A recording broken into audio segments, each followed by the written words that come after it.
Okay, hi everybody. I'm Lorina Hi, Quigley. everybody. We're doing some, I almost said crypto stuff today. No, we're doing a chat. Kimmie and I are doing a chat on remote influencing, remote viewing, NLP, all these things. And anyway, I'm Yes. a crypto intuitive, a psychic, reader, medium, energy healer, all those things. I'm not quite comfortable putting all that stuff behind my name just yet, as far as saying it on a video, but I'll get better at it. Yeah. Go ahead, Kimmie. You wear many You're mystical hats, Lorina. Yeah, right? Into the mystic. That would have been a good name for a business too. Mystical hats. Yeah. I'm Kimmie. I am longtime friend of Lorina's, and I am a crypto intuitive right now, really into crypto and healing medium, acupuncturist, combo practitioner, and just general interest in remote viewing and remote influencing. And that's what brought us here today, right? Yeah. Yeah. Yeah. And Kimmie did suggest us doing this, and I asked her to speak on why she wanted to do this and where that influence came from. So we can jump into it from there. So Okay. she's going to say a few things about it. Putting you on the spot. Yeah, because we had a chat last week about the same training thing that we own independently. We just both have it. It's with this gentleman named Gerald O'Donnell. We've probably talked about him more than a few times on prior videos, but he has like a whole like academy on how to remote view and remote influence, but it's all based on trance work. This is what Lorina has taught me because I didn't realize it was trance work. And I've had it for a long time because I met a chiropractor 20 years ago that had Gerald's work. And he was the most incredible physical healer. He's an energetic healer too that I've ever met. So I've had this training system, but it takes time to sit and do all of the, what is there, like 30, at least 30 trances to sit through.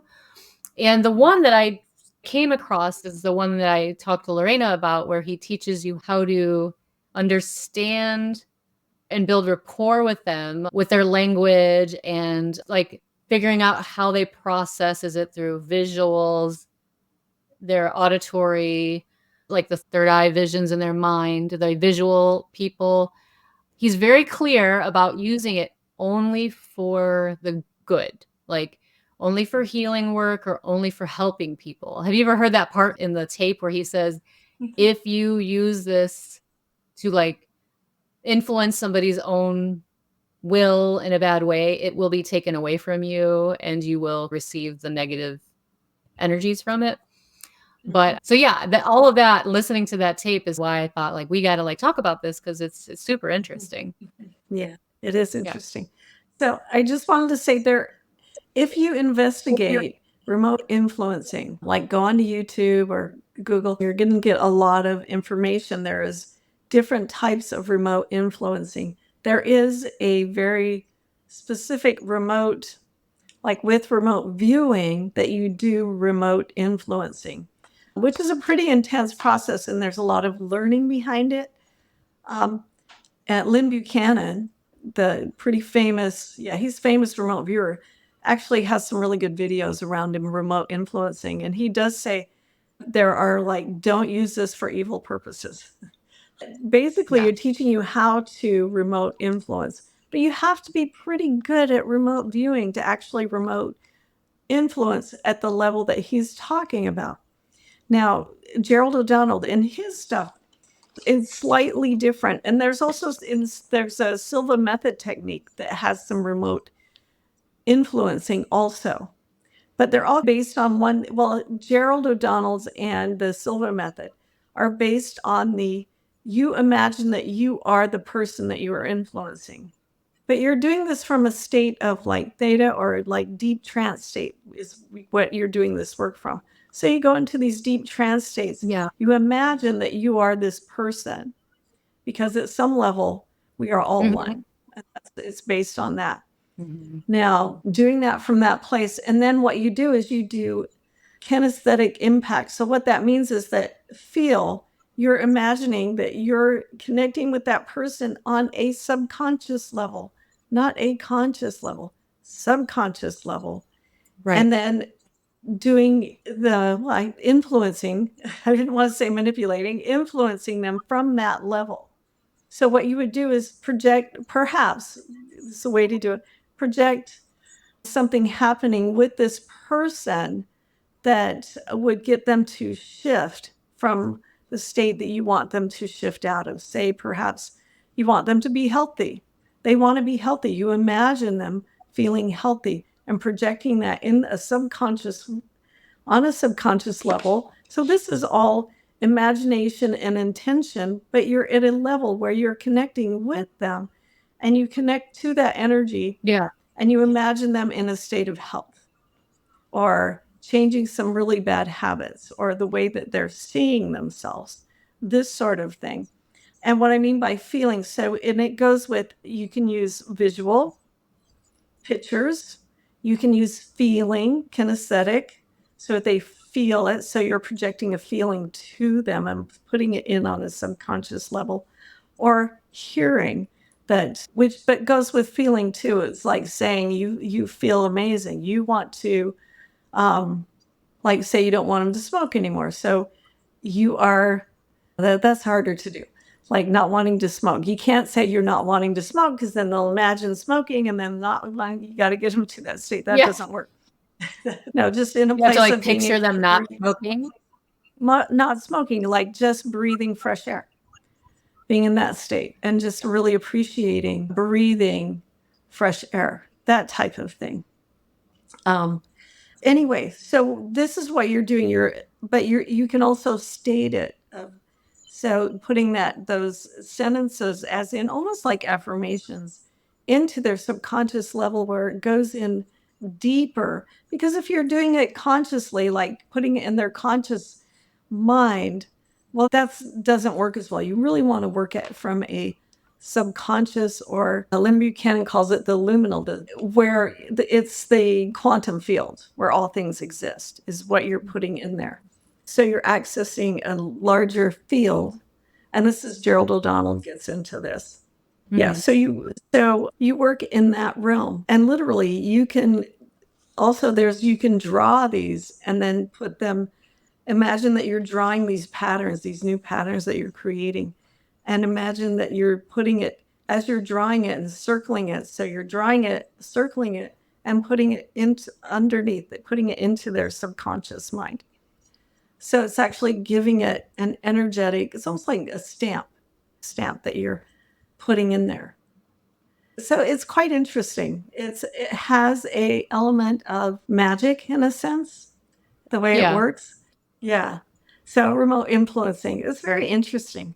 So you can assist people in changing their lives. You can do healing work doing this, but more work than most people realize. And you have to get really good at visualizing, as far as, and going into those deeper trance states and holding that vision for someone and then planting it, if that makes sense. Yeah. It's a form of healing. So you can do this for yourself too. Like you want to be a better psychic. And like I'm an amazing psychic. Write it, put it in a circle, write it and circle it, and then just draw it up. See if you can imagine yourself drawing it up into like your subconscious mind, but a really high level, very influential part of your subconscious mind. I have to say, there is, if you ever investigated, what's his name? Christopher Michael Duncan. He has a book called You're Not Broken Out. He has a system of healing where you talk to what you want to change. You know what you want to change. It's bad. To what you want to, what the point of what you want to create, your intention, because you have to have, and this goes back to, you must have an intention. So holding that intention in this work, what you do is you talk to the super conscious mind. Not, it is similar, it all has similar qualities. You speak to that super conscious mind and say, super conscious, do you see the pattern that this person wants to break? And you listen. Yeah. So you're talking to their super conscious mind. It's quite interesting. And of course, I've studied it. You talk to that part of the self. Super conscious, do you see this pattern that wants to change? You wait to hear, yes, I do. Okay. And then you say, okay, do you see what we want to go to? Yes. And you measure, and you actually take a measurement of how bad is this pattern. Like, is it from 1 to 10, 10 being the worst, 0, non-existent. So that you actually have a kind of a measurement. It can help to take a measurement. So you ask, what level is this person? Is this pattern that wants to be broken? Is it an 8? Yeah, okay, let's say it's an 8. Okay, can we change that pattern now? Can we break and change that pattern? Asking the superconscious to recognize it and see it. And say, yes, okay, you might have to change a few things. Are there some things in the way? What obstacles are in the way? Ask them, superconscious, can we change those? Can we break those obstacles or dissolve those obstacles? And ask them to do it now. And then finally, at some point, you get to and this is remote influencing it to a certain extent. They're all very similar. And say, superconscious, please resolve this now so that they can go to the thing that they want. And you stop and you're literally talking to their superconscious. It's a technique of doing that. It's quite interesting. Anyway, I've done it a bunch, actually. I just haven't talked about it very much. Yeah. Does it work? Does it work? Yes. Like, what can happen though is I just meant like I haven't like. Sorry, it's the lag. You what? Oh, the lag. Okay. We're having some internet issues today, so hopefully this will work. Anyway, slow internet. What can you do? Anyway, so what can happen is it can really bring up some of your issues. So you might really feel like, oh, shit. Well, now I feel really crappy because I brought that up and took a look at it. But at some point, you'll see it breaking down. So sometimes with this method, you have to do it several times. But also with remote viewing or remote influencing, it's more than just once. You have to do it several times in order to get it to really shift and change, like 3 or 4 times. So you can feel it shifting you. You come out of these like, oh man, well, because you have to access the dirt, the thing you want to change. So you're going to feel it, but then you can, at some point, it actually does start, and you start measuring. Oh, well, now I'm at a 4, or now I'm at a 3, and now I'm at a 1. So there's still a tiny bit left, and so you go through this process of actually getting rid of the thing. So it does work. Does work. I know someone who's had their eyesight, who was blind, not fully 100% blind, but serious, almost like that visually impaired, like considered legally blind, have a lot of their eyesight restored doing this process. I don't know how much it was done, but yeah, so it can actually work. Wow. Anyway, I haven't tried it. I still wear glasses because that's okay. I don't mind. I know, and I think it's the tape in his remote influence 15. He talks about too, like the technique of convincing yourself you're that person, like in deep trance. So he's like, because ultimately at that level, everybody's one. So you're working with that consciousness. Say maybe you're having conflict with somebody that you love or something you want to work out. Like, because we want to always keep this on a very high like a level where you're not hurting anybody or impeding their will, but maybe you convince yourself that you're them so that you open up communication between you two. Like, but like, yeah, so he talks about like thinking about their mannerisms, thinking about the words they use, how do they process, and so you're really using everything in your arsenal to try and convince yourself you're them, to influence them. So I found that, is that a little bit like channeling? Like, it made me think about channeling in a lot of ways. Yeah.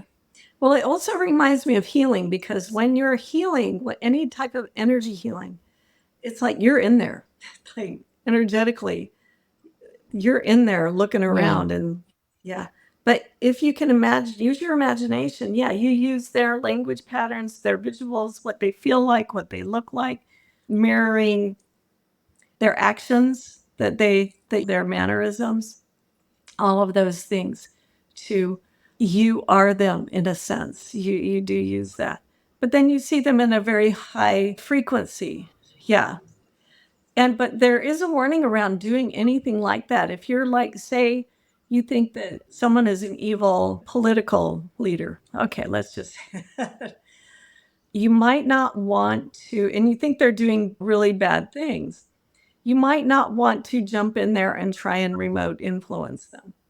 I'm just saying that if Yeah. you are connecting with somebody who is evil, let's just make it really obvious, Right. somebody who's evil, you may get sucked in there and have a really hard time getting yourself out of that.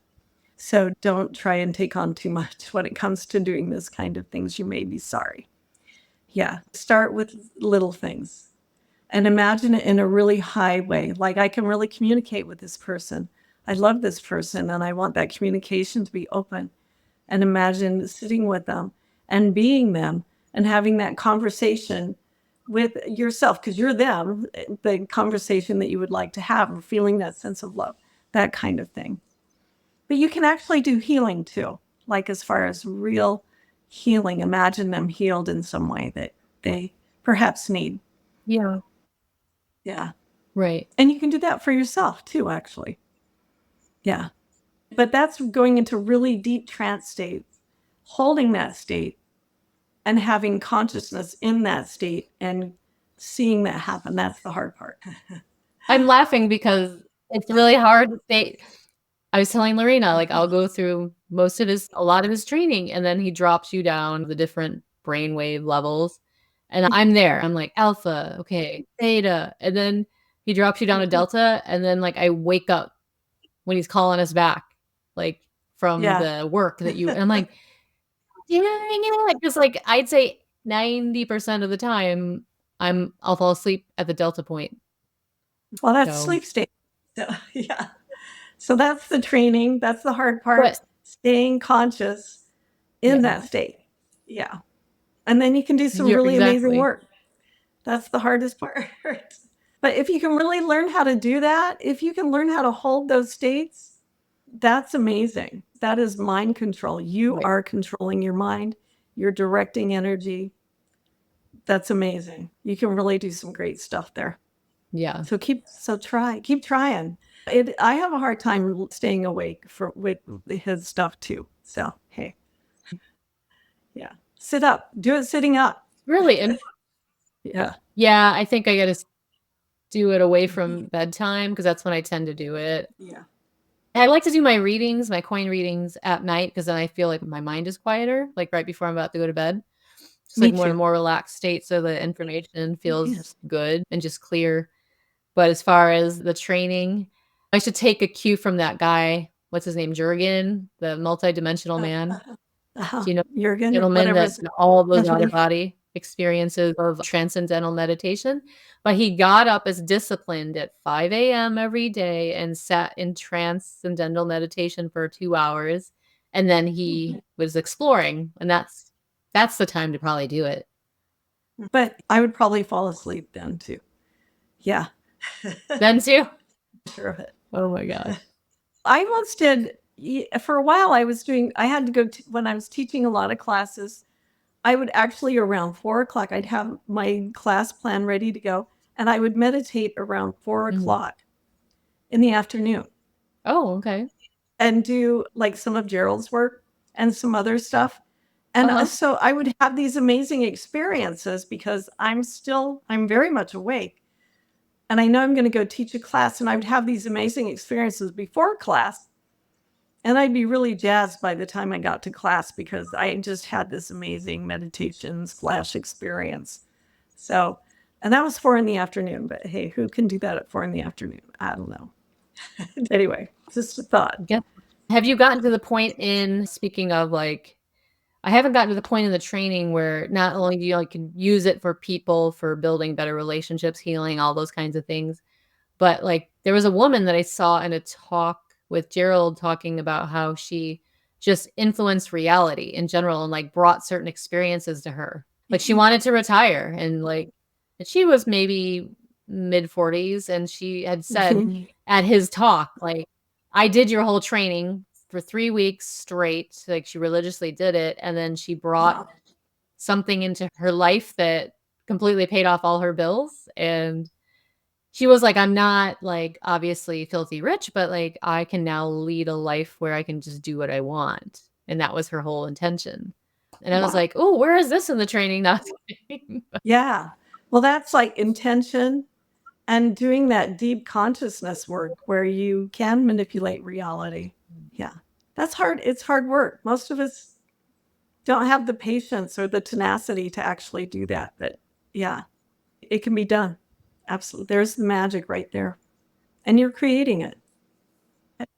Oh, I was just going to say, if anyone wants to investigate that, Gerald O'Donnell, his school is called Avari. So I can't remember what Avari stands for. AVARI, I believe, is what it is. Just to let people know if they want to check it out, because it doesn't cost a lot of money, and everything's pre-recorded. It's really interesting. And some of his stuff, he goes on a lot about what's wrong. Isn't it a Academy of Remote Viewing and Remote Influencing? That's it. Yes. Thank you. It's good stuff. Well, you can go to probablefuture.com and then find it from there. I do have to say that it is not classical remote viewing. If you're the CRV, it's not classical remote viewing and remote influencing.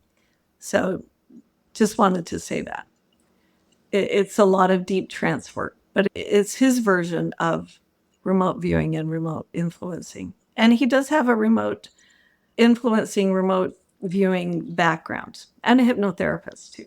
I think that's why you want to fall asleep when you listen to this stuff. It's, to me, it feels like mystery school. Like it's a lot of mystery school protocols that. Yeah. And isn't his story that he was like remote viewing for the governments, and like he was young, and then, you know, at the one point he realized, I'm using this information and these gifts not for the betterment of humanity. So his sharing this course is to balance what he did and like bring this information to help you liberate yourself for the coming times, so that you're not as affected by all the craziness that's happening out there. Yeah. So, but yeah, probablefuture.com. Yeah, check them out. It's good stuff.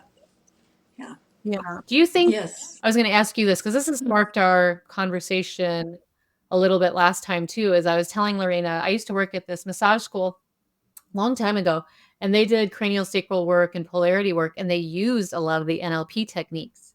And so I would go and get this free like cranial sacral work and polarity. And I didn't notice it at first, but then this one guy worked on me and I could feel him mimicking. He was trying to build that rapport. He was mimicking my words, my body movements, the way I was holding my like arms. And I started to get like really uncomfortable. So I was talking to her about that, and she was like, yeah, he just wasn't doing it right. But is that in itself too like remote influencing? Just that alone? Well, that is called, those are NLP techniques, which is called mirroring. Okay. And I did a workshop where we were taught how to do all of those things so that we could go sell workshops to other people. Anyway, it's felt very manipulative to me. So but what you do, but there has to be an authenticity to it, like this genuine, I do really want to connect with you. It's NLP.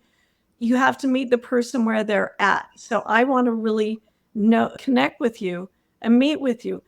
And at some point you do start mirroring their actions. But if you're really connecting with somebody, you will notice that you start mirroring without thinking about it or it being deliberate. Like you'll sit the way they sit, or you'll move your arms or your legs, whatever, the way they are, like crossing your arms or crossing your legs, whatever. You will start mirroring them naturally if you are connected with them. And it also can move to the point where you're also breathing, you're matching their breathing patterns. So you're really observing somebody really closely when you start matching their breath.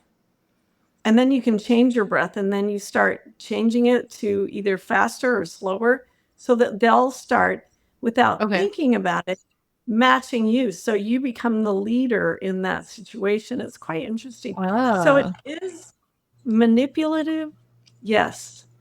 But if you're really, I don't really do this. I think that if you have a natural rapport with somebody, it's just going to be there, and those things occur naturally. Yeah. But they might come in handy on occasion. Like somebody who's very visual, you will start talking about visual things and using look at that. Oh, I see this. Oh. Or if they're very auditory, you start using the language around hearing things. Mhm. Okay. Yeah. Okay. It made me panic a little bit. I was like, "What is he doing?" Okay. Okay, so it should be more subtle than what it was. I don't know. I remember in acupuncture school, there was somebody like above me in clinic, and I was hearing stories about supposedly he wasn't a really good student, like scholarly, but he had amazing understanding of rapport building and some of the things we're talking about, like with NLP. And I guess he used to walk in the room and like just the client, he'd get like so much information out of the clients. He would just make them feel so at ease. And then they would want to come back to him time. Like, I guess he had a hard time because eventually you leave the clinic space and you move on and go to other clinics and stuff. And then people would be like, we want to follow him. So he built this amazing little following of people that were like stuck on having only him. So, a student clinic, you get rotational students, but yeah, powerful stuff. Yeah. I think, well, yeah, we ran out of time, guys. So if you guys like what we chatted about, let us know and we'll do more. Lorena knows a lot more about this stuff. Yeah. Well, thank you for being here. Thank you. We'll see you guys next time. Like and subscribe for additional crypto intuitive readings, global predictions, and intuitive development education. If you would like a private reading with Kimmie or Lorina, please find our individual websites listed below. Please remember this information is for entertainment purposes only and should never be considered as professional financial advice.